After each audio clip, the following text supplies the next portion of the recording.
and I made him watch.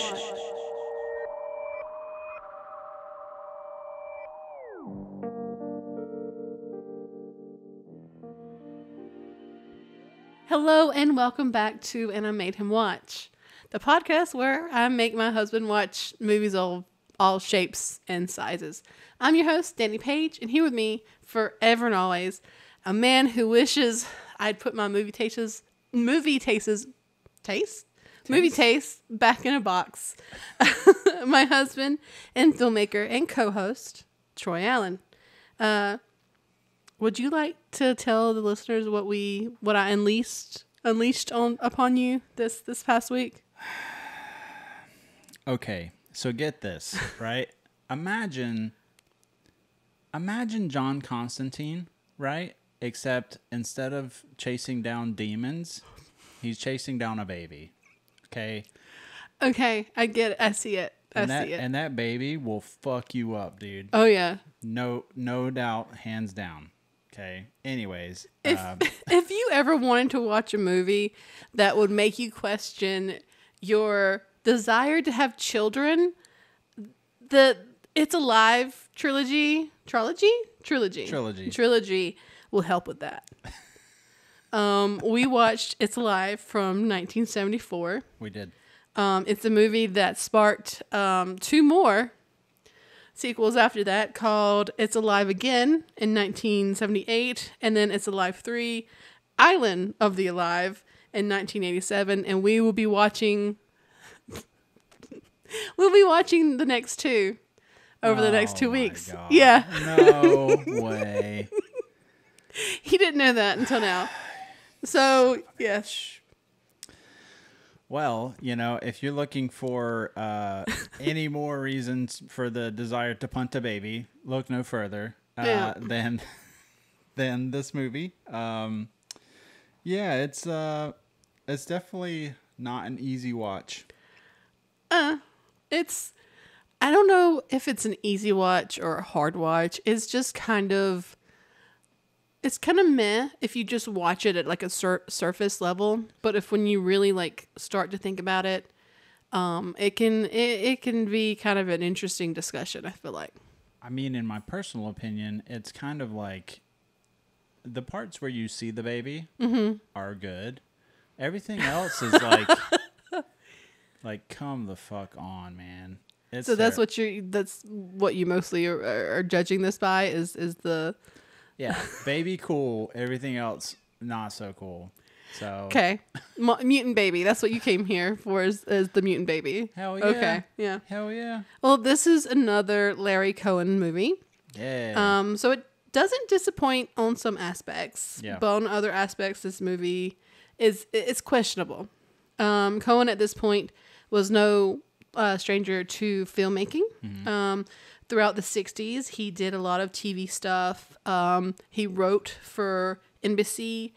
He created a few of his own TV series, actually. So it's actually kind of an impressive little resume he's building up. Mm-hmm. And then in the 70s, he even wrote for like Columbo, that's kind of cool, I guess. I mean, yeah. I mean, that's better than some people, did in the 70s. True. That's true. He made his directorial debut in 1972 with Bone. And then by 1973, he was looking to break into the horror scene. Mm. And with this unique concept that he kind of thought up, it is a unique concept. But, he broke through with It's Alive. This is his first horror movie. Yeah, this is one of those movies where the writer sat down, Larry Cohen, and he's basically like, okay, think of the most like absurd thing, or one of the most absurd things that you can think of, and then think about it in like a serious tone. As a matter of fact, when we watched it, or after we watched it, I came up with the idea of like mimes. Killer mimes. Use it, right? Yeah, use it as an example. But it's just like, I mean, it would be terrifying to think of a mime like murdering people. It's Art the Clown. It is Art the Clown. You came up with Art the Clown. I came up with Art the Clown. So the idea for It's Alive began to sprout when Cohen was actually a teenager. The concept stemmed from observing babies' anger, and he imagined if like one of them had claws and teeth and could use that to express that anger. Right. So yeah, it's if you think about that, because babies can scream. Yeah. And they get so angry and so frustrated because they have no way to communicate other than sound. Right. I mean, think about like when babies are in fear or they feel anger, you know, because they're hungry or they're gassy or whatever it is.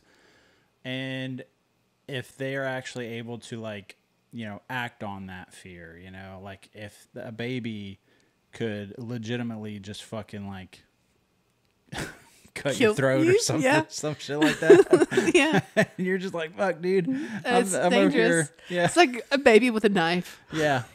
Like, oh, fuck, baby. Put the knife down. Put the knife down, baby, please. Baby, like, please. I will give you money. I don't know what it is. But so the movie begins. It's a little bit sinister. It's a complete darkness, and then suddenly we hear this almost blaring sound. The composer, Bernard Herrmann, kind of hit us hard with this very dramatic and intense music as the intro credits begin. Yeah, the score it's definitely in line with a lot of the other horror scores that we've seen recently. Like, obviously, last week's episode, Texas Chainsaw Massacre, that score was, you know, frightening legendary in and of itself. Yeah, I mean, that famous. Yeah, the score was a paid actor for sure.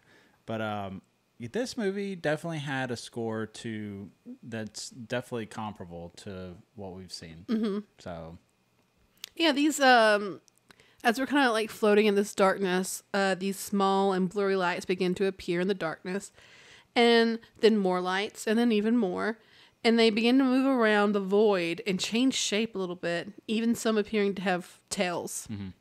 It's conception. The lights look like little swimmers. You know, it's symbolic. It's artistic. It was a choice. Yeah. But with that soundtrack in the background, it's not a pleasant. You know, it's like almost what's the word I'm looking for? It's a little ominous. Ominous? Yeah, ominous. Yeah. Ominous. Yeah. With this conception. Yeah. It's a little different. I just loved it because of the like practicality of it. So like, you know, especially modern day cinema, you see a lot of like special effects and, you know, CGI stuff. This literally looks like they had a like black sheet.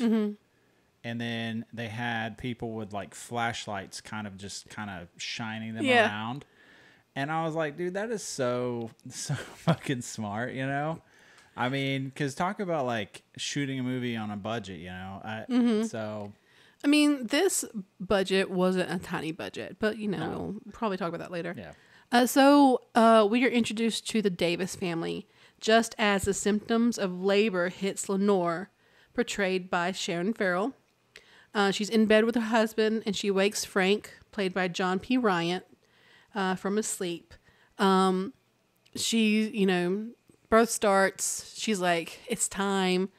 And she looks like she is in some pain. And then the next thing we see is them beginning to get ready to go to the hospital. And he like pinches her butt or like slaps it or something. This woman is in labor.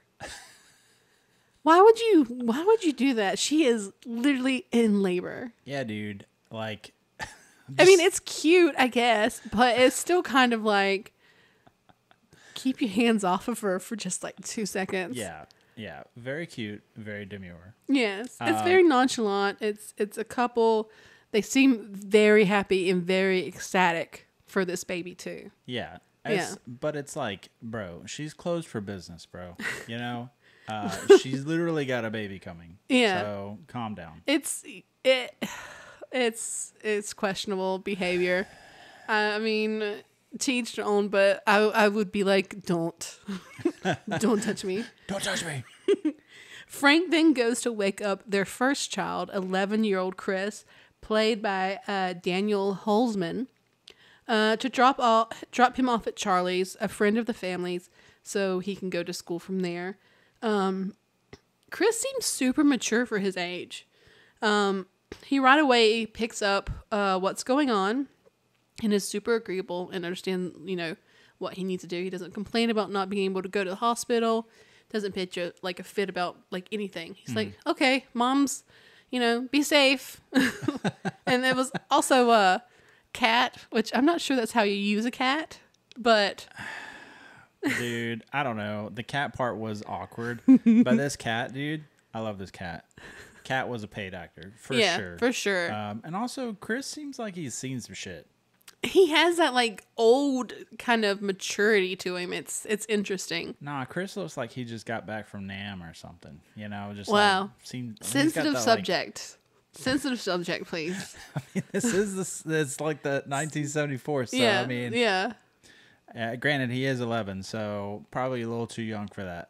But yeah, it's like he knows too much. He just has a maturity about him. Yeah. The actor met Cohen at a kids theater, I think it was. I read, and he saw him and talked to the kid for 2 hours, and then offered him the job or something. It's something like that. But yeah, I mean, he does have talent, and it's something he has a maturity about him. Yeah. So the car ride over to Charlie's is a bit awkward. Frank is just being a very goofy but embarrassing dad by using weird faces and doing impressions of an old man. It's cringy in a way, but only in a dad kind of cringy way. Yeah. It definitely feels like they're just trying too hard to be that nuclear family. Yeah. Yeah. It does. It comes off of trying a little bit too hard sometimes with the acting. Yeah. The acting in this movie is not horrible. It's almost Lenore's character. What was the actress's name? I just said it. Miss Farrell. Yeah, Sharon Farrell. Her acting is almost underacting, and then Frank's is overacting at some points. Yeah, honestly, I feel like Frank is definitely going for the more dramatic type role and stuff. Well, at the time, Cohen was also working on the sequel to what was it? I don't remember. Up in Harlem, or so the sequel is Hell Up in Harlem. Hell Up in Harlem. Harlem, yeah. Black Caesar is the first one. Oh, it was which was another one of his movies. Right. Black Caesar, and so he was filming the sequel at the same time. So throughout the whole week, he was doing It's Alive, and then on the weekends he was doing Hell in Harlem, which I think is a detective kind of thing. Yeah, I don't know. I can't remember. I think you can. I'm pretty sure it's a detective. Yeah. But I focused more on this than that movie. It was interesting, though, because in the documentary that we watched, they talk about how a lot of the same actors were in both films. Yeah. So they would work on Hell Up in Harlem during the week, and then on the weekend they would shoot It's Alive. Oh, I thought that throughout the week it was Alive, and then on the weekend was Harlem. It could have been. I'm not sure. We were even confused because that is a lot to do. It is. That's extremely a lot. Yeah. So, what do you know about having babies in the 70s? Didn't they use chainsaws for that? Wow, you really actually wrote that. You wrote that into the script. I mean, hey, if you look into the history of the chainsaw, allegedly, it was invented to help with childbirth. So I don't know. I've never had a baby, so I don't know. So, throughout the very early 90s, they used to sedate a lot of women. That would happen a lot. A lot of people would have babies at home. In the 60s, it started becoming more popular to have babies in the hospital. They still would sedate the women a lot of the times. In the 70s, practices were kind of becoming more modernized. They would let men in the birthing rooms for a little while at least. So it was a little bit of an upgrade, but still there was a lot of she said, he said type of shit going on. Doctors normally were very cold towards their patients, which we see how Lenore's treated in this movie. Yeah. It's not the best. Dude, I couldn't imagine. Like, I've heard of like home births where you'd have like a midwife or something, and then she's got her fucking whole ass arm up inside you, like elbow deep, trying to like guide this baby out and stuff, and you're just sitting in the bathtub, just basking in it. It's pretty gross.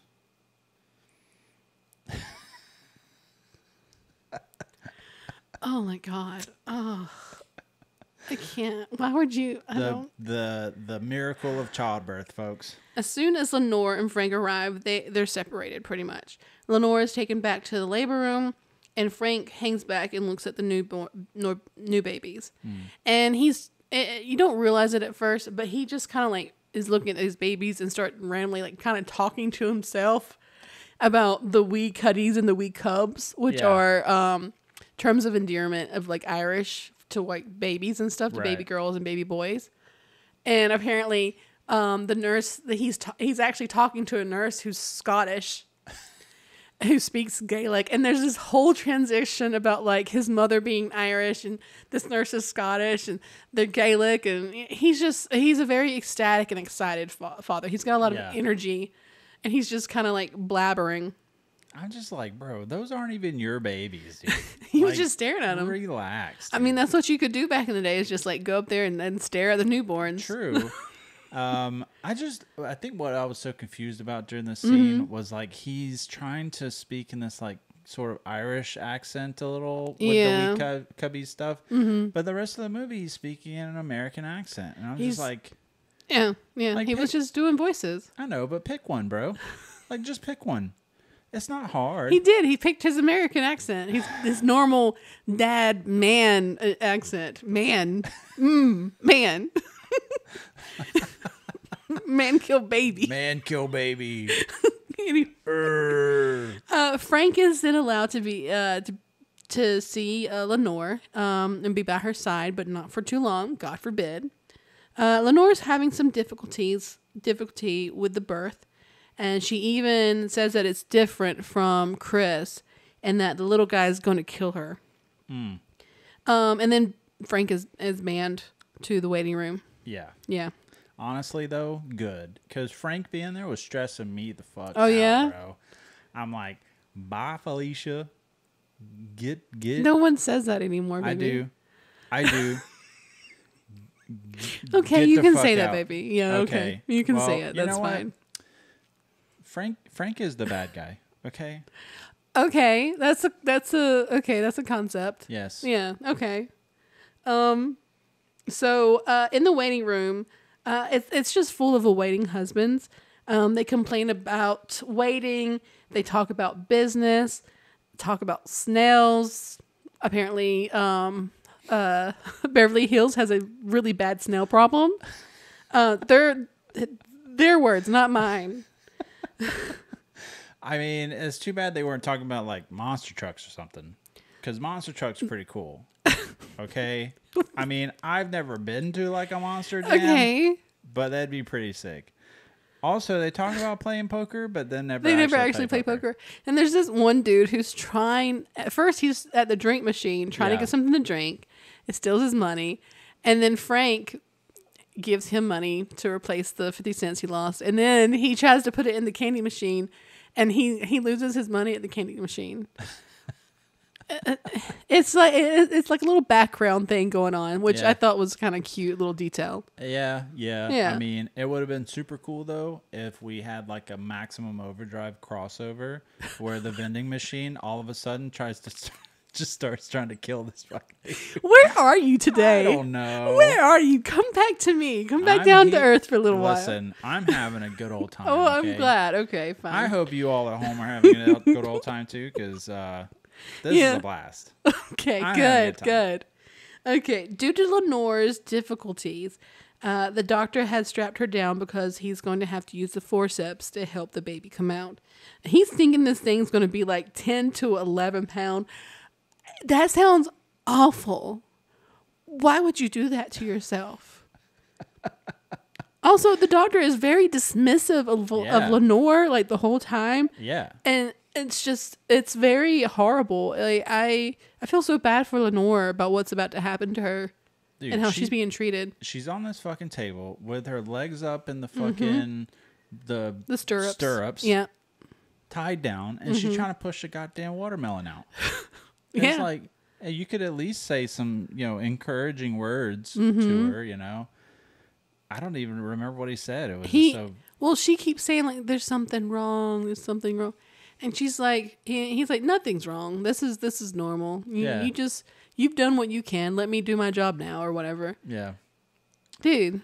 You know what? He's going to get what's coming to him. Yeah, I guess. So, Frank begins to wander the halls as he continues to wait. And I think most of the husbands have been left or relieved of their waiting, Relieved. They can actually go on about, like, their manly days and go complain about, snails again. Your kids are here. You can leave now. Okay. Good job, honey. See you at home. I expect dinner on the table at 6:30. Type of 70s shit. So, but then one of the medical crew comes stumbling out of the hall, and he's like dead. He just falls to the ground. He's dead. Frank then rushes back to check on Lenore. Yeah. There's this really cool crash zoom on Frank's face. Because he's standing there at, like, the nursery watching these babies. And in the background, you see this doctor come out, and he falls. And then it's like the opposite angle looking at Frank, and there's a crash zoom. And it just really emphasizes the fucking craziness of what's about to happen. And I thought it was really good. Oh, yeah. It's definitely, that crash and zoom is definitely his panic arriving. His anxiety, realizing what he's seeing. And it's instant. Yeah, it's a real, like, Twilight Zone style fucking... Anyways. Frank finds Lenore's doctor and his staff dead, and Lenore hysterical, still strapped to the hospital bed. Frank carefully tries to walk around the bodies to Lenore as another doctor appears. He calls for someone to get Frank out of the room and examines Lenore quickly and remarks that the umbilical cord has been chewed through. Like some gummy rope, some shit. Yeah. All these doctors are either dead or dying, but obviously Frank being in the room is the real problem here. Yeah. Okay. Yeah. That we've got to get sorted. Because, no. All these bodies, though, fuck all that. Yeah. I mean, Frank. People are dead. Yes. Frank, you got to get out of here, man. You can't be here with your wife. I don't care. Yeah. Whatever. Some guys have to come in and drag Frank away from Lenore, who was then sedated and rolled away. The cops begin their investigation and hunt for the mutant baby who has escaped the hospital via skylight. Over Lenore's hospital bed, Frank, a doctor, and an investigator debate about what really happened. Frank thinks maybe that they kidnapped, like someone came into the hospital, killed all the people, and kidnapped the baby. But there's no way a grown person can fit through the skylight, which they mention. Yep. I bet you I know what happened. Someone came and punted that baby through the damn skylight. Are there a lot of punt the baby or kick the baby jokes in here? Am I going to see a lot of that? I went over it after you did your part. Not well enough. No. Is there a lot of kick the baby jokes? No, is that the last one? That's the last. Are you sure? I'm pretty sure. Unless you come up with one. Unless I come up with one on the spot, And that's okay. I'll do my best. Okay, that's fine. The doctor brings up the fact that they considered an abortion 8 months ago. Frank tells them that doesn't everyone nowadays, and then they decided to keep it. The investigator then makes the remark, well, we all make mistakes. Dude, this was... Okay, listen. This is all happening over Lenore's hospital bed. This woman has just been had a very difficult birth, has been sedated, and is hysterical because her child is missing. Yeah. And these 3 men are fighting over her bed. It's so dramatic. It's so dramatic. Yeah, I mean, honestly, she might as well not even fucking been there. I know. I don't. They just straight up ignore. Yeah, it was almost if they wanted to cause more trauma, honestly. Because the doctor and the investigator, how the public treat the Davis family after this is horrid. Yeah, it is. It's very bad. It's so sad. Yeah. It's extremely sad. Also, what's up with all these fucking topical movies you've been picking? First, we went over like capitalism and stuff, and now it's abortion. Like, what's going on? I don't know what you mean, Troy. Listen. There's no way I would specifically choose hot topics so we could casually talk about those topics in an entertainment way to maybe get a conversation going in other areas of the world or anything like that. You know, I would never do that. That's not what this is. I might not be a smart man, but it's a coincidence. Coincidence? A little quinkydink. A coinkydink. Also, sarcasm. I love it. I love it. So also, this is not anyone's business if they looked into an abortion or not. No. It's good to note that they do have a child that is 11 years old. These people, Frank and Lenore, Frank is clearly in his 40s. Right. Like, he's in his like mid 40s. Mm-hmm. Lenore is probably late 30s, early 40s. So this was a very big life-changing decision. That means they need to talk about it. They need to consider what they want to do with their future. Yeah. You know? Yeah, absolutely. Anyway, I'm going to get heated. I don't want to go on a rant. Let's get back on track. Okay, I know. Okay. Okay. So the doc, after he makes that little "we all make mistakes" remark, they leave the room and leave Frank alone with Lenore. And this poor woman again, she begins to explain that she thinks the baby was afraid the doctors were going to hurt it, and that's why he attacked them. But Frank's not really. She says this in a way that's very cryptic almost, because she's been sedated for a really long time. She's emotional, she's exhausted, and Frank just kind of waves it off, and he just is in complete denial, and he covers her mouth. Like, he physically places his hand over her mouth, and it's kind of aggressive at first, and then he eases off. Yeah. I mean, I agree with Lenore here, because, I mean, the baby, listen, if someone was trying to grab my head with some giant-ass fuck tweezers, I'd be pretty upset, too, okay? And he did have a giant-ass head, though. True. He got a big-ass head. This is true. But, you know, that's because of his big brain. Yeah, He's super smart. Anyways, Frank is a little bit too handsy for me in this movie. Like, Frank would have caught these hands, okay? Frank would have got it. So, yeah, Frank, we don't like Frank. Frank is not a good guy. Frank is not a good guy. Yeah. He's not. No. Frank returns home alone, very tired and dazed. The next morning, a woman is attacked by the baby. And this is the first time we see a glimpse of the baby. Mm-hmm. So, for Cohen's mutant baby, he called up Rick Baker, who was working on the Exorcist movie at the time, and asked him to work on the baby. And Cohen never planned to give the baby screen time, but simply wanted something for the actors to react to off screen. Cohen drew up a sketch inspired by Star Child from 2001: A Space Odyssey and a wolf. And boy, did Rick hit that shit out of the park, okay? He really fucking did.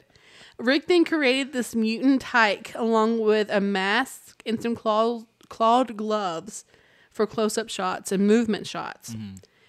Anytime we see the baby move its hands or its head, it's actually Rick's then girlfriend turned ex-wife, Elaine Baker. Yeah. So every time we see like this baby crying and its tongue, like, that's what I remember the most, because I remember looking at, like, watching this puppet for the very first time, and there's these shots with the puppet's mouth is wide open, but there's a human tongue. I'm like, how in the world? Yeah. It was a mask. Yeah. And that tongue is Hey baby, weird. Hey baby, what did tongue do? God. I'm sorry, that's gross. That's gross. I personally, I love the fact that we get to see the baby. Yeah. Because had Rick Baker done all this fucking work and stuff, and then we never even get to see it, I would be so upset. I would be upset too. I think the mystery behind it and that whole like keeping the monster hidden thing was a great idea for this. I feel like if we had gotten like one really good shot of the baby in action would have been like really good. Yeah. You know, but there are some like good shots, quote unquote, of the baby that we see more of it. Yeah. But it's never like a full established shot where we can use our brains to actually process it very well. Well, so obviously you know that the keeping the villain hidden horror trope is it's a basic fundamental aspect of horror films. Yeah, it's a psyche thing. Yeah. Because you look at movies that are supposed to be horror films like, I don't know, Critters or look at like Halloween, for example, right? Halloween is so terrifying because for the majority of the film, like you don't see Michael Myers until close to the end of the movie. You see like glimpses of him, but you never really see him in action, until later on in the film. And that's what makes it so scary because the anticipation. Yeah, it builds up that tension and suspense and stuff. So not showing the baby in this film was definitely a wise choice. Yeah. I mean, it is. But I would have liked a good, like, Jaws coming out of the water shot, Yeah, we're going to need a bigger fucking crib. Also, Frank gets fired from his PR job. Oh, no. Poor Frank. Also, why is everyone so sweaty? Everyone, not like all the time, but Frank is really sweaty throughout this movie. It's probably the cocaine, huh? Probably. Yeah. It could be the cocaine. What it is after every take, they go off screen and take a bump. Okay. They didn't need to have that audio in their ears, Troy. They didn't have the. They know what they do. Okay, everyone knows what you do with coke. Okay, Frank brings Lenore home from the hospital. Doesn't tell her he's been fired, and tells her he's taking a 3-week vacation because he wants to be with her. Nice. He just spent a whole like scene with his boss, not knowing he was actually getting fired, but his boss being like, "Yeah, you're fine. We don't want to take you off anything," and him being like, "Yeah, I don't want to like take that vacation. I'd like to stay at work and stuff." And the boss was like, "No, take your vacation." So they literally forced him to take the time off, and he's like, "Yeah, I want to spend it with you," which he should. He should want to spend that time and take care of his wife that literally just gave birth to a mutant baby that is out on the street murdering people. I'm sorry. Wow. I'm sorry. I'm getting a little heated over there. I'm sorry. Also, that 3-week vacation, it about to be extended indefinitely. You know what I'm saying? Like, enjoy it, bro. Yeah. Oof. Yeah, dude. His boss guy or whatever, I don't know. He's very 70s. Yeah. He was just like, pack his shit, send it to his house. Yeah, he's got like this like silk button-down shirt on, and it's unbuttoned like past like down to his fucking... He's looking like a playboy. Yeah, dude. He looks like he probably has a really nice wife at home that takes care of him, but he definitely has like 2 or 3 girlfriends on the side. Yeah, he's got his hamburger meat all hanging out and stuff. Well, he's the owner of a PR firm, so he probably makes some money. Yeah, he's probably scandalous. Probably. Probably. Got a lot of charisma. Yeah. Okay, so the baby does some more killing. Also, during this time, Chris has just been hanging out at Charlie's. They make an excuse that the baby is sick to Chris, so he can't go home, and they kept him from going to school and going out. Honestly, it would have been cool to see more of Chris's POV during this because he might have like 3 or 4 scenes throughout the whole movie. Yeah. but it would have made the story a little bit more complex to know what other characters other than Frank. Even adding more of Lenore's POV would have been a nice add. There's a bit of a pattern I see in Cohen's movies where they're heavily male influenced. Yeah. And on the story development. Oh yeah. Yeah, but sure. It kind of leaves the story kind of flat and one noted. Yeah. I mean, and we saw... That's my opinion, though. That's my personal opinion. No. Don't come for me. No, it's logical. And we saw a lot of the same stuff in the stuff also, because the stuff is very one-sided too. Yeah, it's more. Yeah. More money. Yeah, more money. So, yeah, I think it's just the environment Cohen grew up in, or was brought up in. Like that's just his style. He's a man, so he knows how to write a man.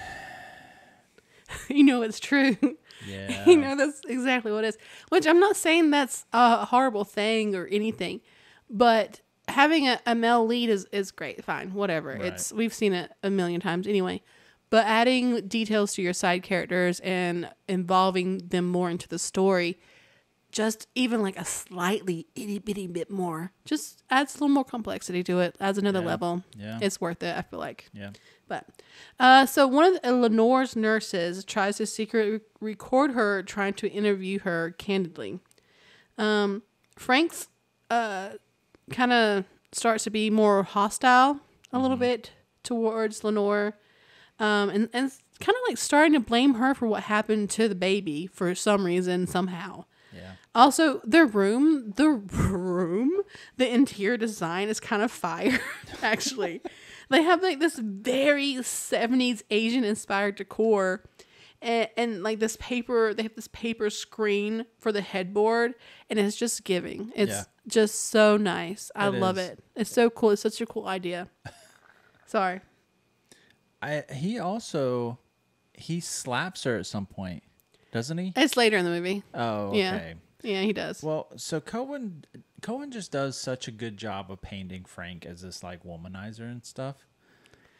And I don't know if I would say womanizer. He didn't really like talk to any other women other than his wife. Even at like the secretary and stuff. This is true. He's pretty loyal. He's loyal to his wife. Lawyer up, bud. But yeah, I don't know. Like he's just this like abusive husband.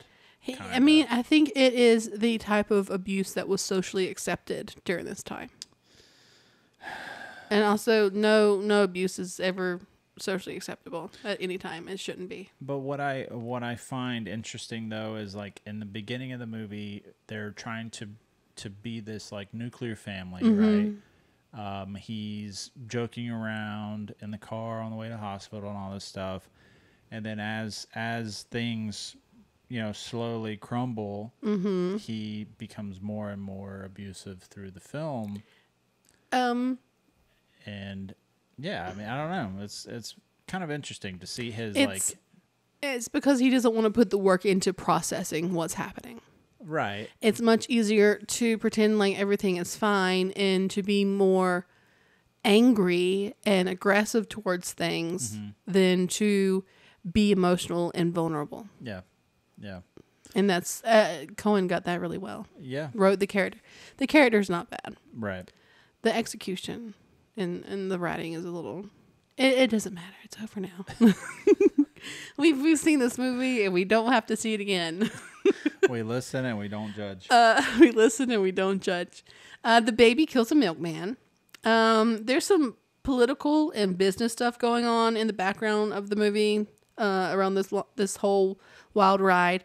There are some people like the hospital and the brand of birth control Lenore was taking that want the baby to be destroyed so it doesn't lead back to them somehow.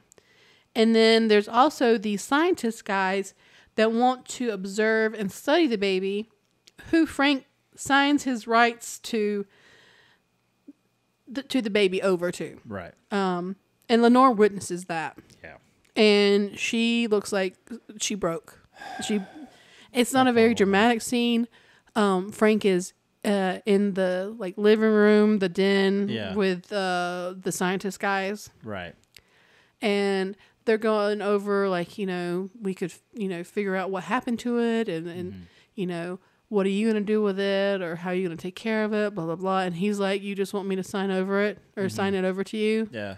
And they're like, pretty much, yeah. And he signs this, Right. not even looking at the paper, just signs it over. And Lenore sees this because she's coming down the stairs and she like literally looks like she's going to lose her mind. Yeah. I just love the fact that, Sharon Farrell, she does not like overplay the part in this scene. Like she could have easily gone off like and been hysterical or whatever about it. But no, like she is kind of, obviously she's upset, very upset, but she's very controlled about it. So I thought that was a nice taste in this scene. So I think she wanted to portray it as human as possible. Yeah. And as believable as possible. Yeah. Also, she did it really good. That poor milkman. Oh yeah, the milkman's dead. Yeah, whatever. Speaking of Lenore seems to be trying to do her best to pull her shit together and goes into survival mode and begins to pretend that everything is normal, which I think makes Frank even more mad somehow. I feel like Lenore was just trying to do what she thought Frank wanted her to do, as if she's doing this. And as she's doing this, Frank has developed his own plot line. It is his ultimate goal in life to destroy the mutant baby. That is his goal in life now. That is all he lives for. That is his plot line. He has taken it upon himself to see to the destruction of this child. He's like Shredder to the fucking Teenage Mutant Ninja Turtles, or like, I don't know. He's a fucking multitude of other villainous characters that we've seen. So he's a simple guy. He knows what he wants. He goes after it. There's no complexity here, really, honestly, other than that it is his child. True. Yeah. I mean, the dedication. Seeing something like that through to the end. Yeah, sure. The baby is then seen at a school, and the cops head over and surround the building. Frank is informed and gets the idea that he's a detective now and also goes to the school to look for the baby. It turns out it's actually Chris's school, and Frank is very familiar with it. Baby attacks an officer. Why are the cops so slow? So they're in this school building, and Frank is kind of like, they find Frank snooping around, and they put him in a room by himself. Yeah. And then later on, I think it's in the same room. There's a officer and the baby is there, and it kills the police officer in the room. Yeah. In the school. And then Frank shows up, and he's like, "I'm that baby's pappy." I'm that baby's pappy. But no, the cops are so slow because they're in on it.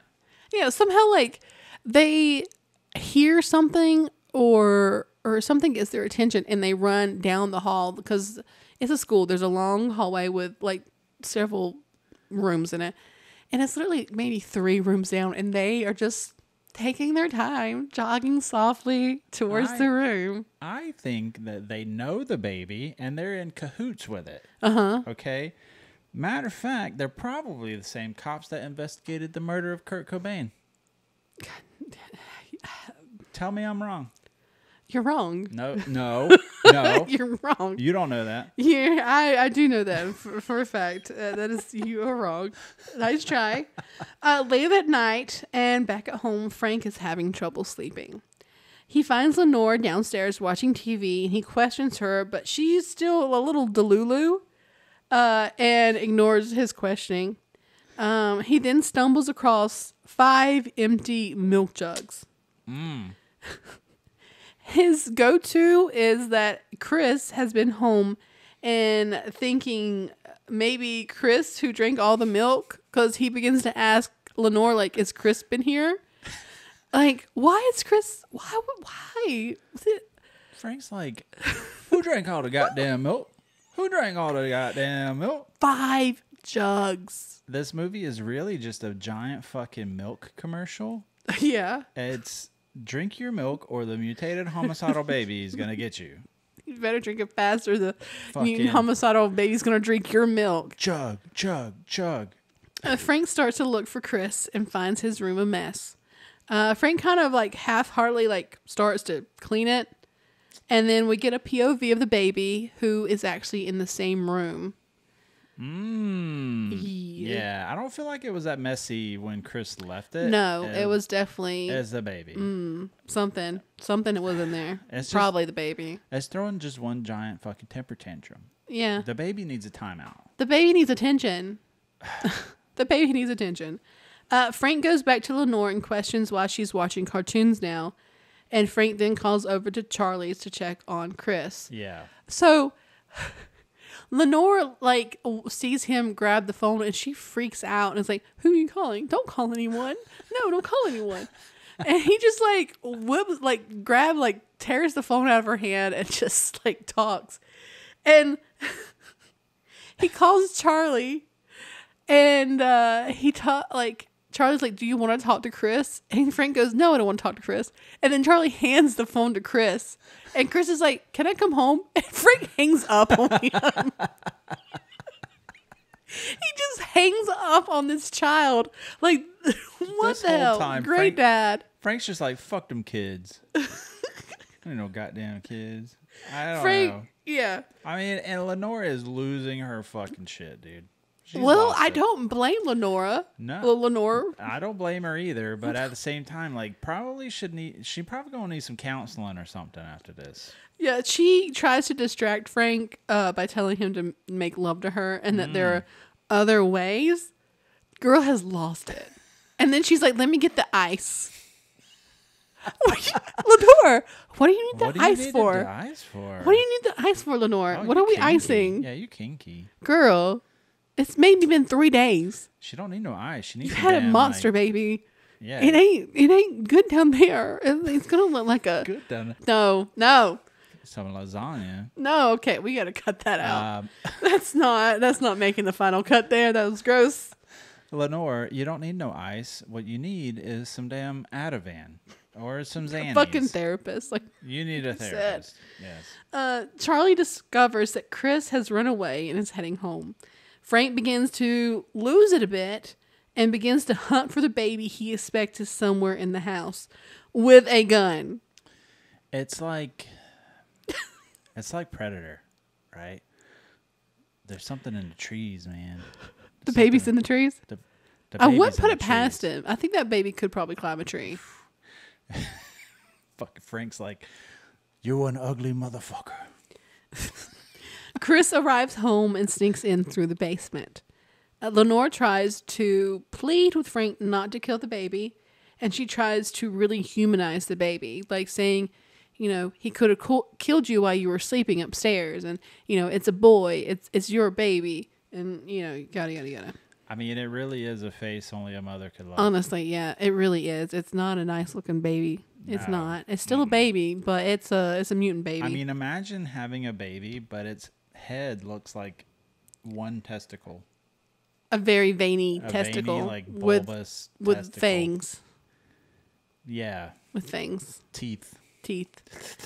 And in the basement, Frank finds Chris talking to the baby, telling him, Chris is comforting the baby, telling him, like, you know, it's okay, I'll protect you. And then Frank comes in and tells Chris to move out of the way, and then he shoots the baby. The baby then flees just in time as Charlie shows up looking for Chris, who the baby then kills quickly. Yeah. Not in the right place. He just, like, comes down the stairs to the basement, and then the baby, like, eats him. And we get this close-up shot of the puppet chewing on, like, it's supposed to be meat or something. Yeah. So the baby killed Charlie so quick, but stopped for a millisecond to chew on some Charlie. Frank came in and was just like, you know, break yourself, and said blop blop, and then Charlie turned into baby food. Break yourself, plop plop. Break yourself, plop plop. Anyways, Charlie turned into baby food. Yeah, and then the baby's just like, it's so good. That's the baby's voice. That's what the baby sounds like. It's so good. No, baby. No. Baby, put that away. No! Oh, that is so tasty. I love it. I hate it here. I hate everything. Frank teams up with the detectives that have been hunting the baby. They follow a blood trail into the tunnels of the LA River. After searching the tunnels, Frank discovers the baby alone. I love how they also just gave Frank a gun. Oh, yeah. They gave him like a whole, like they asked him if he can use a rifle, and he's like, he Sure. like shrugs and says, sure. Sure. Yeah. Is that a yes? Sure. Because, I mean, is he just like pointing and pulling the trigger at this point? Does he know how to reload? I mean, because his track record thus far with a firearm isn't great. I mean, he hit the baby. He did. He hit the baby. The baby has got a bullet. An infant has a bullet wound.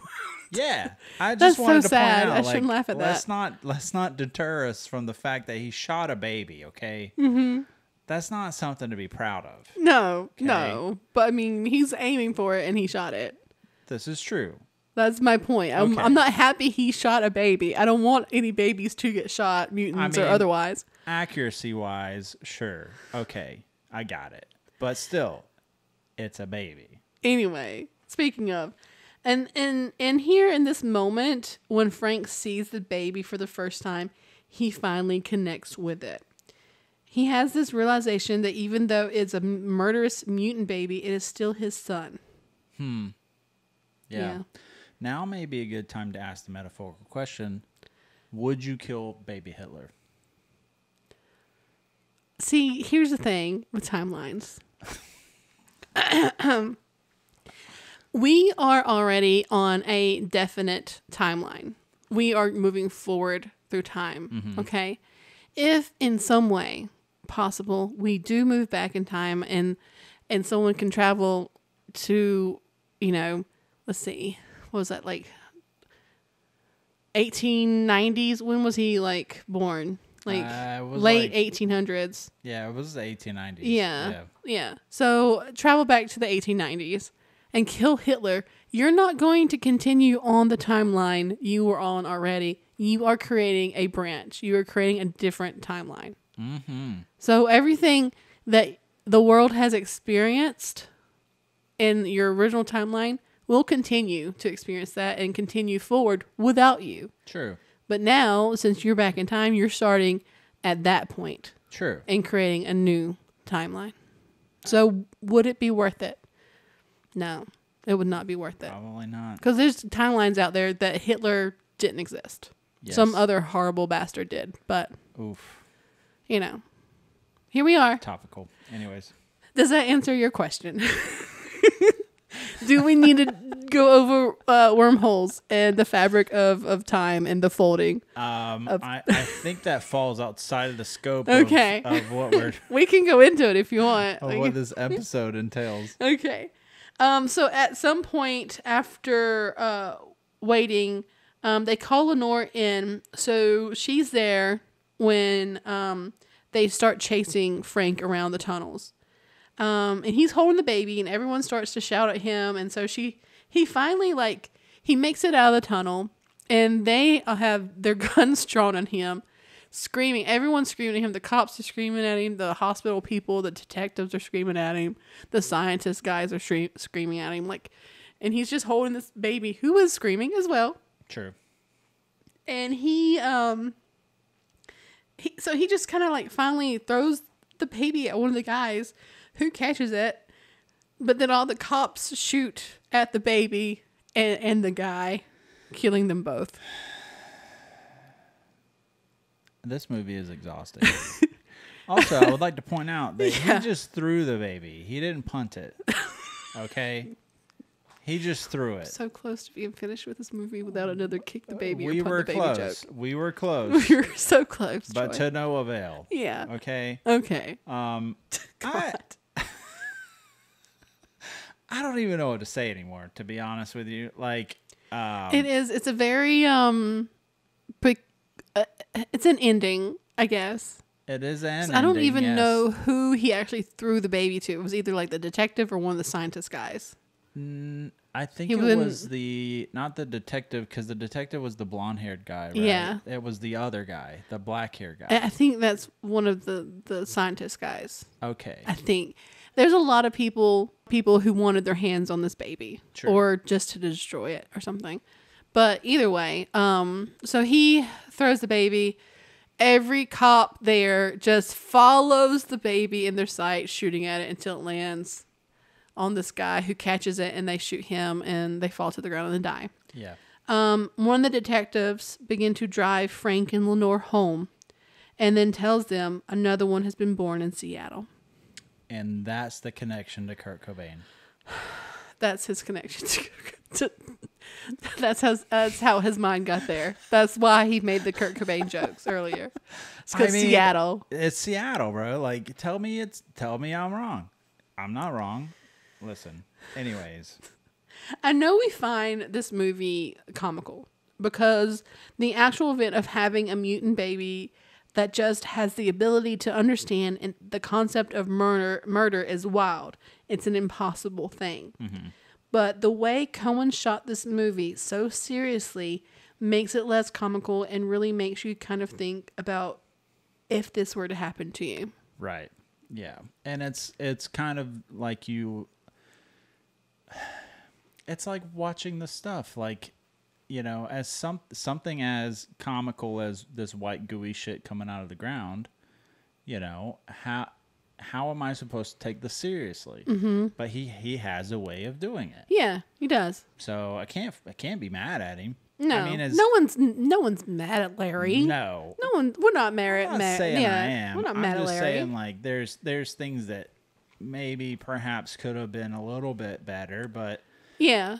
You know, like, it's hard to take a homicidal mutant baby and turn it into a serious thing, you know? Yeah, because it's an impossible thing. But the idea of it alone really kind of makes you think of how you would react in this event. Like, what would you happen if I had given birth to a mutant baby? I had been strapped to a table, forced to watch as this baby, as my infant that we have waited for 9 months and wanted, kills everybody in the room but me and then escapes through a skylight.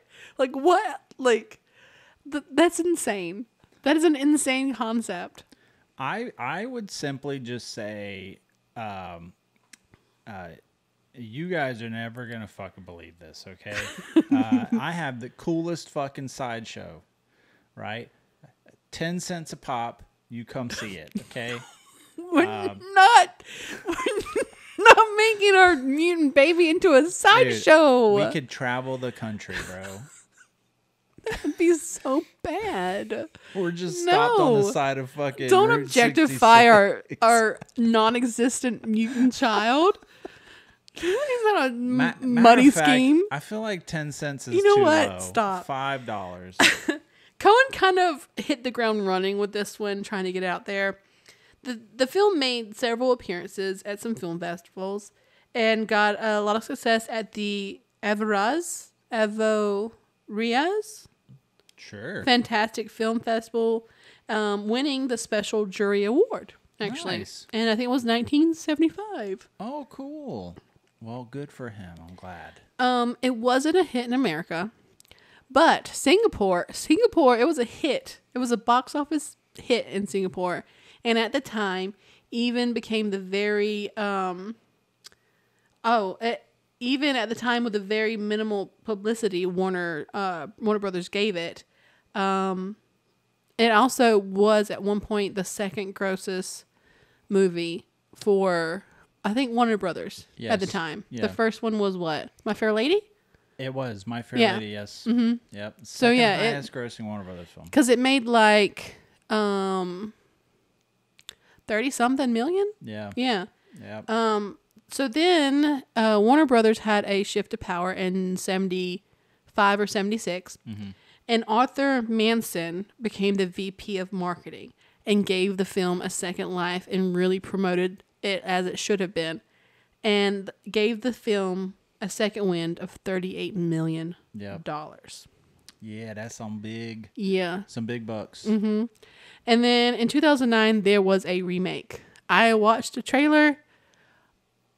It was a trailer. It exists. It does. It was made in 2009, so you can only imagine what it type of thing is. In the movie, they actually give the baby the name Daniel. Oh wow. Yeah. Wow. Yeah. Good for him. And it's more about the baby didn't escape. They brought the baby home, and the baby is hungry. Oh wow. Yeah, it's that type of thing. Interesting. Yeah. So, what'd you think? What'd you think of It's Alive? You want to have some kids now? No. No. Good, because that shit's crazy. Ain't no way some lady is no.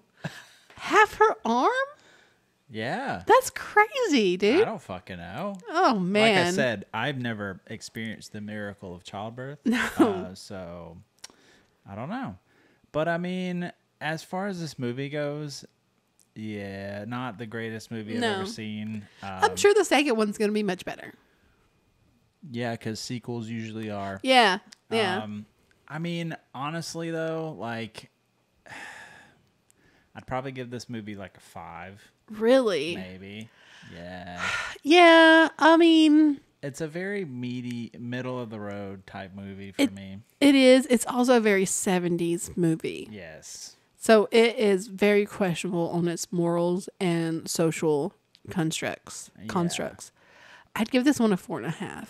Oh, okay. And that's high. Yeah. Yeah. Yeah. Yeah. I hate it for it because, I mean, there's not... The concept is amazing. Yeah. I like the concept of a mutant baby. Yes. But the execution wasn't horrible. Yeah. You know? Yeah. I mean, with the budget was like $500,000. Ooh.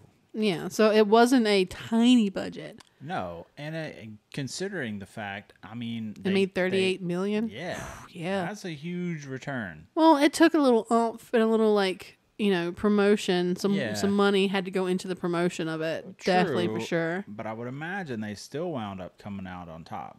Did you ever see the trailer for the original trailer for this, or like the little sneak? Okay, so they released this promo ad, like a little tiny commercial, probably like 30 seconds, where there's a bassinet in the middle of the screen, and you're kind of like zooming in as the bassinet like turns, and there's a narrator, and then you see one of the claws of the baby hanging out of the bassinet.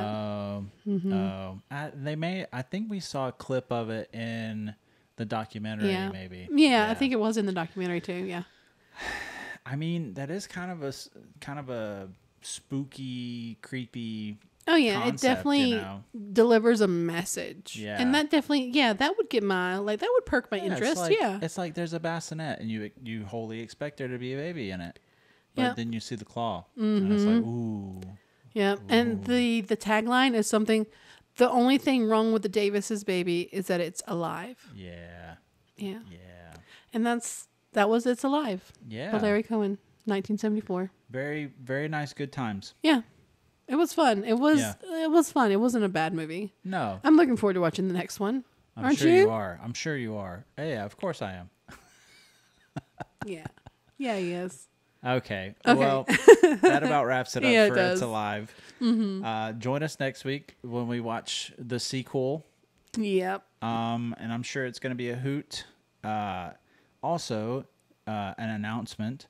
We are rapidly approaching 4,500 subscribers on YouTube. Yeah. So thank you all so much for your support. It means the world to us, and we could not do it without you. Yeah, and next few weeks we'll probably have like 5,000. We're steady approaching that. Yeah. And we're just really appreciative, and we're trying to put more effort into this and really. Yeah. Of course. Yeah. 100%. Just put our foot in it. Yeah. But yeah. Thank you. It's great times being here, and I so much enjoy it. Okay. Okay. Anyways, all thank right. you for tuning in to And I Made Him Watch.